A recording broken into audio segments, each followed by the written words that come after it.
Hello, everyone, and welcome to Fluency Unlocked English podcast. I'm Tom, your guide for this journey. If this is your first time joining us, I want you to know that we create regular, in-depth lessons designed to help you master English, not just through knowledge, but through confident, real-world application. In today's session, we are going to embark on a very special and profoundly practical mission for your English development. Today, we will be focusing on mastering the core fluency skills for the B1 and B2 levels.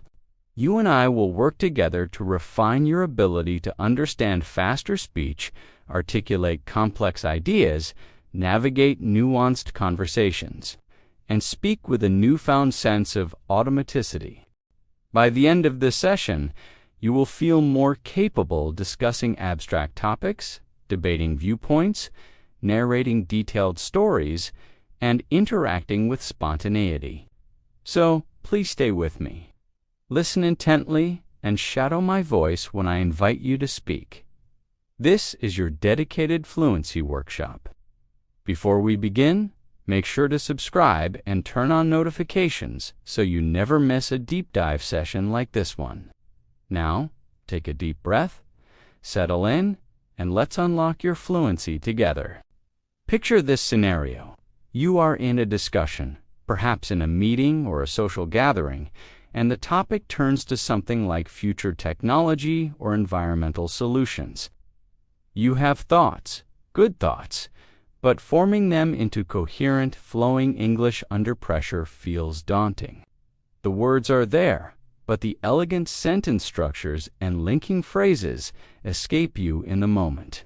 This is a common crossroads for intermediate learners. Today, we are going to systematically train your mind to access higher-level language more efficiently and assemble it comfortably, and we will do it with deliberate, manageable steps. We are not racing. We are building with purposeful confidence. Let's start with a fundamental yet advanced skill, nuancing your opinions. This is crucial at the B1-B2 threshold because simple agreement or disagreement is no longer enough. You need to express degrees of certainty, conditions, and balanced views. Listen first, then echo my voice. Aim for clarity, not perfection. I tend to agree with that point, although I think there's another aspect to consider. For instance, while renewable energy is essential, we also need to address the current infrastructure challenges. So, it's not a simple either-or situation. Now, your turn. Speak slowly with me. I tend to agree, although I think there's more to it. For example, while the idea is good, we have to look at the practical side. So, it's often more complicated than it seems. Good. Don't worry about replicating it exactly. The goal is to get comfortable with the flow of a qualified opinion. Your fluency expands each time you practice these more complex sentence patterns. Now, let's elevate your vocabulary and your ability to argue a point persuasively. A fluent speaker at this level doesn't just state a view. They structure a mini-argument. They use linking words to create logic and flow. For example, instead of saying, public transport is good, it reduces traffic. You can say one compelling argument for investing in public transport is that it significantly reduces traffic congestion. Furthermore, it makes cities more accessible and can improve air quality. Therefore, the long-term benefits are substantial.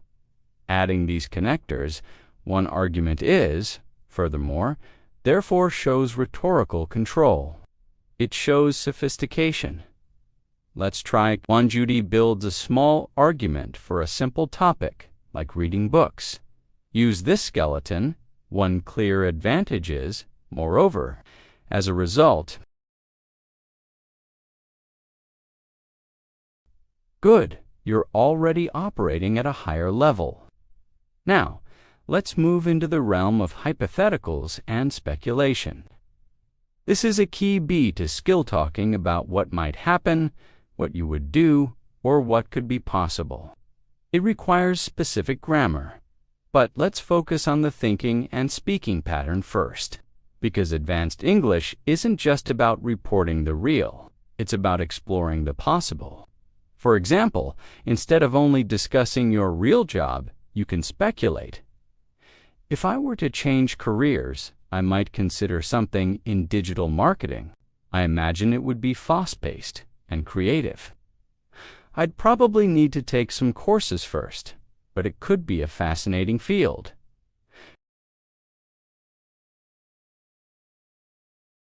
Very good. You are learning to navigate unreal and future possibilities. This is advanced fluency. Next, let's practice narrating a past experience with reflection. At this level, a story isn't just a sequence of events. I went, I saw, I ate. It includes your past thoughts, reactions, and what you learned. This adds depth and maturity to your speaking. Imagine you're telling someone about a challenging project. Describe it slowly. Listen to this example. Last year, I was tasked with leading a small team on a tight deadline. Initially, I was quite anxious about coordinating everyone. There were moments of friction, and at one point, I doubted we'd finish on time. However, looking back, I realize it taught me invaluable lessons about communication and delegation. In the end, not only did we meet the deadline, but the experience also boosted my confidence significantly. Notice the layers, the situation, your initial feelings, the conflict, the hindsight reflection, and the outcome. Now your turn. Choose a past challenge, big or smaller, difficult exam, a move to a new city, learning a difficult skill. Tell it with this reflective layer. Start with a while ago, or I remember when I had to describe what happened, how you felt then, and what you understand about it now. Speak slowly and softly. You are not just recounting, you are analyzing. This is what makes your English engaging and insightful. You are doing exceptionally well, and we are just warming up. Let's continue.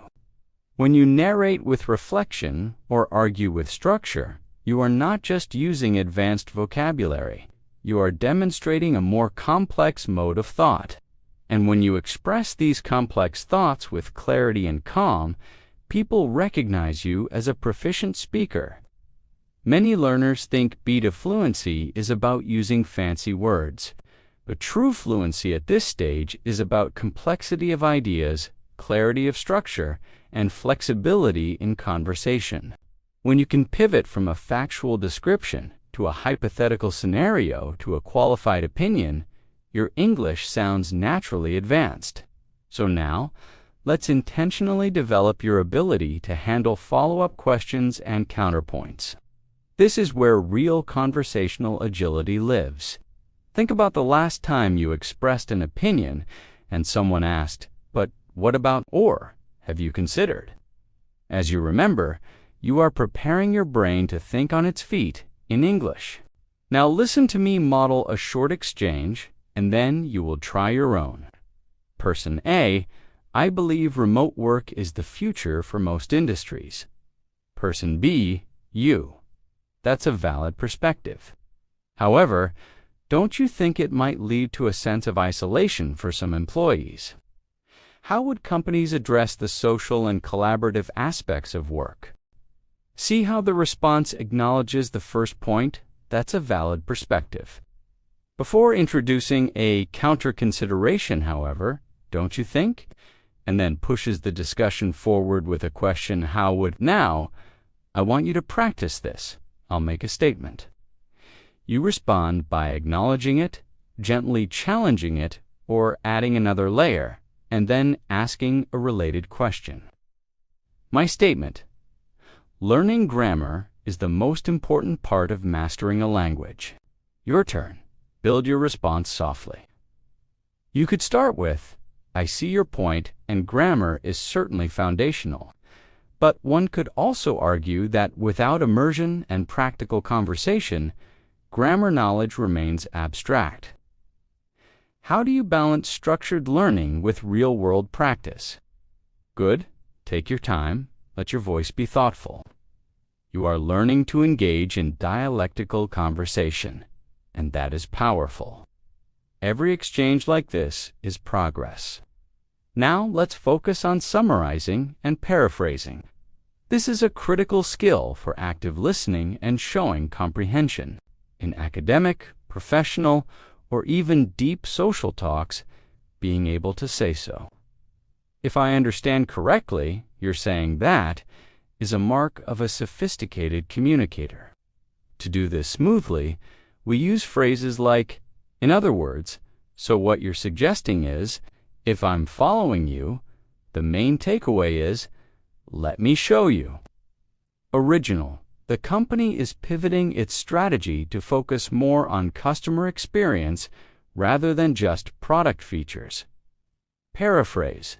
In other words, the priority is shifting from what the product does to how the customer feels when using it. Now your turn. Choose a simple concept or statement from your day. It can be about a news headline, a friend's plan, or a work goal. First, state it simply. Then, paraphrase it using one of the phrases above. Speak softly. You are not being tested on accuracy, but on the skill of rephrasing. Good. You are developing mental flexibility. This is how advanced fluency grows, not in a straight line, but by building a toolkit of discourse skills and learning when to deploy each one. Let's continue. When we engage in higher-level discussion, it's also helpful to speculate about causes and effects. This moves conversation from the what to the why and so what. A proficient speaker can weave cause and effect reasoning into their speech naturally. For example, if someone asks about the rise of social media, you can respond with a chain of reasoning. The widespread adoption of smartphones is a major cause for the social media boom. As a result, people are constantly connected, which has led to significant changes in how we consume news and maintain relationships. Consequently, we're having new conversations about privacy and digital well-being. Notice the cause and effect language is a major cause for as a result, which has led to consequently. Now, let's practice building a causal chain. Think of a trend you've noticed, like the popularity of streaming services, remote learning, or plant-based diets. Explain it softly, linking causes to effects. Start with one key factor behind is this has resulted in, therefore, we now see. Take your time. This is complex thinking in English. It's okay to pause. Fluency at this level is as much about thinking as it is about speaking. Good. Your mind is learning to construct logical narratives in English. This is where the language truly becomes a tool for thought. Now, let's practice speaking in real time about your ongoing learning journey. Repeat after me softly, with conviction. I am learning to navigate complex conversations in English. I am developing the tools to express nuanced ideas. I am becoming more comfortable with the language of debate, speculation, and analysis. I believe in my capacity to reach advanced fluency. I am proud of the sophistication I am building today. Feel the weight and intention of these sentences. Advanced confidence is not about never making a mistake. It's about trusting your ability to recover, rephrase, and continue contributing meaningfully. And right now, you are building that trust. As you learn to structure arguments, speculate, reflect, and paraphrase, your intellectual voice in English will begin to emerge. You will notice that you can think about more complex topics directly in English without downshifting to simpler concepts. Slowly, almost imperceptibly, participating in deeper discussions becomes less of a performance and more of an expression. Now, Let's go deeper into managing conversation flow and turn-taking, because advanced speaking isn't just about monologues. It's about the graceful dance of dialogue, knowing when to hold the floor, when to yield it, and how to signal your intentions. When you speak, especially in group settings, people listen to your ideas, but they also subconsciously note your conversational etiquette. Are you interrupting? Are you pausing effectively? Are you using signals to show you're about to finish or add something? This means that advanced fluency is also about metacommunication using language to manage the conversation itself. I want you to try something. Take a slow breath in, and as you exhale, practice a hesitation phrase. That's an interesting question. Let me think about that for a second. Feel how that gives you space to formulate your next, more complex point. When your mind has a second to plan, your language becomes more organized and potent. Many learners at this stage fear silence, so they fill it with or rush. Strategic pauses, paired with phrases like "to build on that" or "going back to your earlier point," give you control. Calm, strategic communication is powerful. Now, imagine you are in a discussion and want to introduce a slightly contrary idea. Instead of just saying "but," you can use a softer transition. "I see where you're coming from." At the same time, I wonder if we should also consider. These are simple phrases, but they change the texture of the interaction from debate to collaborative exploration. Let's practice together. I will speak slowly, and you follow after me, focusing on the managerial phrases. Before I move on, let me summarize my main point. You've made a great point about cost. Building on that, I'd like to discuss the timeline. If I could just add one more thing to what you said about sustainability, I don't want to monopolize the conversation, so I'll be brief. Feel that is conversational poise. Now we will expand your expressive range even more.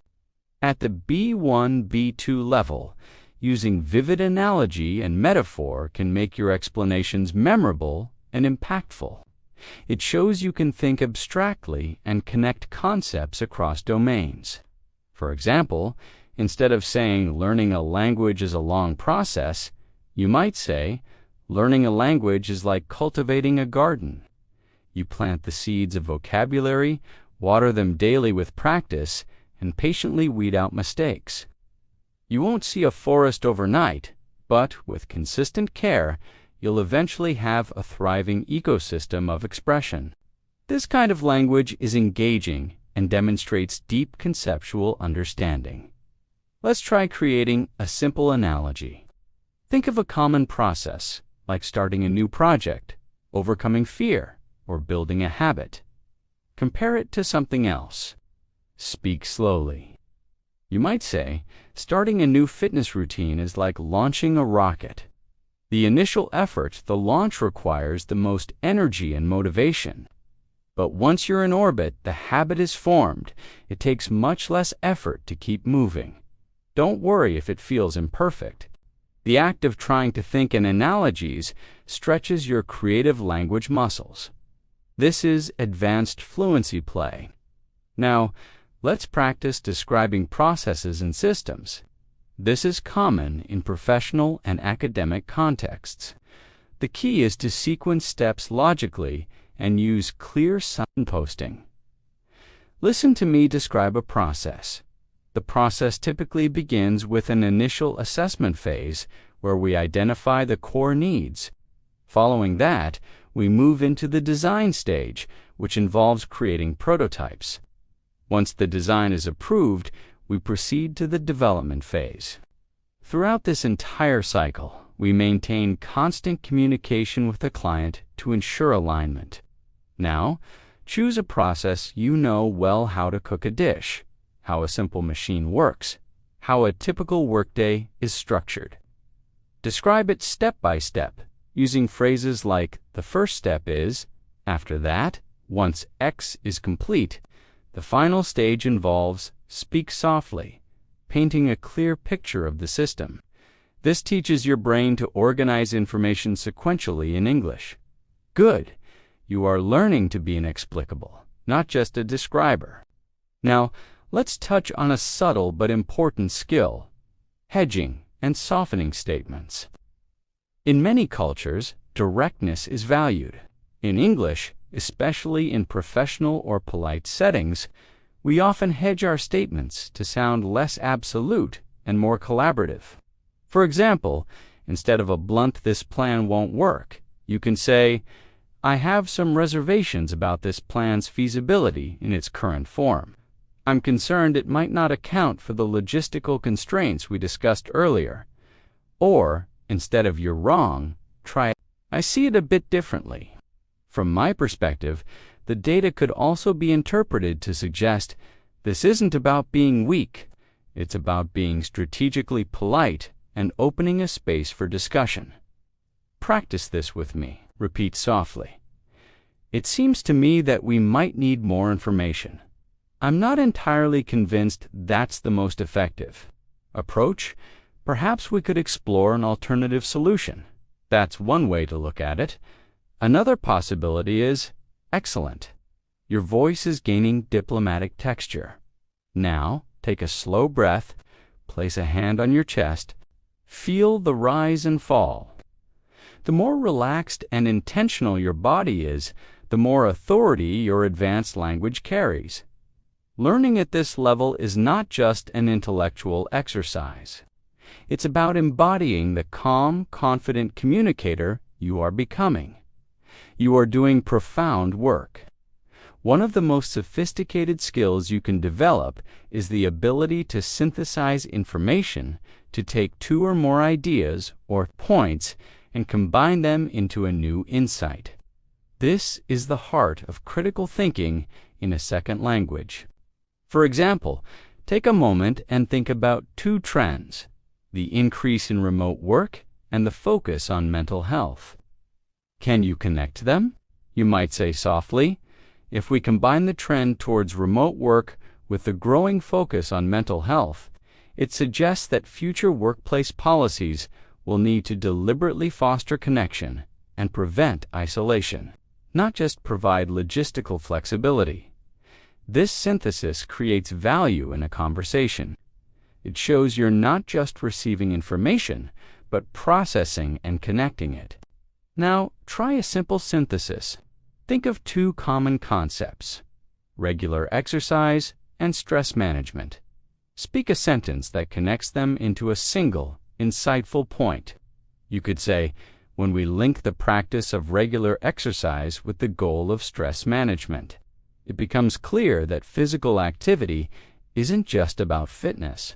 It's a fundamental tool for psychological resilience."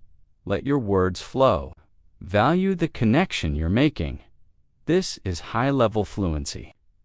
Now let's practice a short dialogue that incorporates several of these skills. I'll take the part of a colleague, and you respond using the tools we've practiced. Colleague, me. "I think the only metric that really matters for this project is the final sales number. Everything else is just a distraction." You respond. Acknowledge the point. Qualify it with another perspective, and perhaps ask a synthesizing question. Example, "You're right that sales are the ultimate bottom line." At the same time, metrics like customer satisfaction and team morale during the project could be leading indicators of sustainable success, not just distractions. How can we design our evaluation to capture both the short-term result and the long-term health indicators? Now, you try crafting a response. Don't rush. Use the frameworks. This is your fluency gym. Take another deep breath. Inhale possibility. Exhale limitation. Your English is transforming from a set of rules to a dynamic toolkit. You are not just learning to speak. You are learning to think, argue, persuade, and connect in a new language. This is the essence of mastery. As we continue to explore, Remember that B1, B2 fluency is not a fixed destination, but a growing capacity. Every time you attempt a nuanced opinion, a logical argument, a reflective story, or a synthesizing insight, you expand that capacity. You are building a voice in English that can carry the full weight of your intelligence and personality. Now, let's close with affirmations that resonate with this advanced stage. Repeat after me with quiet power. I am capable of complex and meaningful expression in English. I embrace the challenge of nuanced conversation as an opportunity to grow. My ideas have value, and I am developing the language to share them effectively. I am transitioning from a learner of English to a user of English. I trust in this journey of deepening fluency. Feel the strength in those words. You are not at the beginning. You are in the midst of a powerful transition. Thank you for investing this time and intellectual energy into your fluency journey. You have engaged with sophisticated concepts and practiced high-level skills. Carry this intentionality, this toolbox of discourse strategies, and this calm confidence into your next English conversation. You are building something remarkable. Remember, mastery is not the absence of difficulty. It is the presence of sophisticated tools to meet that difficulty. You are well on your way. Now take one final deep centering breath with me. Inhale clarity, exhale doubt. You are learning. You are growing. You are mastering. I am David. Until next time, speak with purpose.